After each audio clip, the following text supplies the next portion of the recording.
Hello! അങ്ങനെ സ്ലേഗഹാൻ ബ്രിഡ്ജിന്റെ കഥയൊക്കെ കേട്ട് അവിടുന്നിറങ്ങി. ദ നെക്സ്റ്റ് ടാസ്ക് വാസ് ഈ ക്യാമ്പർ വാന്റെ കെമിക്കൽ വേസ്റ്റ് എവിടെയെങ്കിലും ഡിസ്പോസ് ചെയ്യുക എന്നുള്ളതായിരുന്നു. അങ്ങനെ എവിടെയെങ്കിലും ഡിസ്പോസ് ചെയ്യാൻ പറ്റില്ല. ഫുള്ളി ഡെസിഗ്നേറ്റഡ് ഡിസ്പോസൽ പോയിന്റ്സിൽ മാത്രമേ ഡിസ്പോസ് ചെയ്യാൻ പറ്റുള്ളൂ. ഈ ക്യാമ്പർ വാൻ ഓടിച്ച് നടക്കുന്ന അത്ര ഈസി പരിപാടിയൊന്നും അല്ല. അങ്ങനെ അതൊക്കെ തട്ടിയിട്ട് പോയത് കിൽറ്റ് വാട്ടർഫാൾ ആണ്.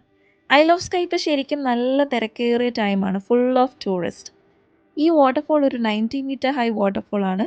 പക്ഷെ really breathtaking view from that cliff. താഴോട്ട് നോക്കിക്കേ എന്ത് ബ്യൂട്ടിഫുൾ ആണ്. ആ വെള്ളമൊക്കെ ഭയങ്കര നല്ലൊരു പച്ച കളറും ആ താഴത്തെ റോക്സ് ഒക്കെ കാണാൻ എന്ത് രസമാണ്. കുറേ നേരം അതൊക്കെ കണ്ട് അവിടെ നിന്നു. ഇവിടുന്ന് നേരെ അടുത്തുള്ളൊരു ബീച്ചിലോട്ടാണ് പോയത്. ഈ ബീച്ചിൽ ഡൈനോസർ ഫുട് പ്രിന്റ്സ് ഉണ്ടെന്നാണ് പറയപ്പെടുന്നത്. അങ്ങനെ കുറച്ച് നേരം അവിടെയൊക്കെ ചില്ല് ചെയ്തിട്ട് ഐൽ ഓഫ് സ്കൈയിലെ മലനിരകളിലൂടെ മൊത്തം ഈ വണ്ടി ഓടിച്ചിറക്കുന്ന കാഴ്ചയാണ് ഈ കാണുന്നത്.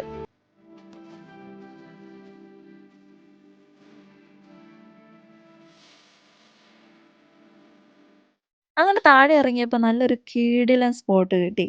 മുന്നില് വെള്ളവും മലയും എല്ലാം കൊണ്ടും കിടിലം. ചെറിയ തണുപ്പും മലയൊക്കെ കണ്ടാൽ ആർക്കാണേലും ചൂടോടെ ഒരു നൂഡിൽസ് കഴിക്കാൻ തോന്നത്തില്ലേ? അങ്ങനെ ഇന്നത്തെ ഡിന്നർ ഒരു നൂഡിൽസ് മൂഡിൽ ഒതുക്കി. അങ്ങനെ കുറേ നേരം ആസ്വദിച്ച് ഈ കാഴ്ച കണ്ട് അവിടെ അങ്ങ് ഇരുന്ന് പോയി. ബാക്കി നെക്സ്റ്റ് വീഡിയോയിൽ. Bye bye.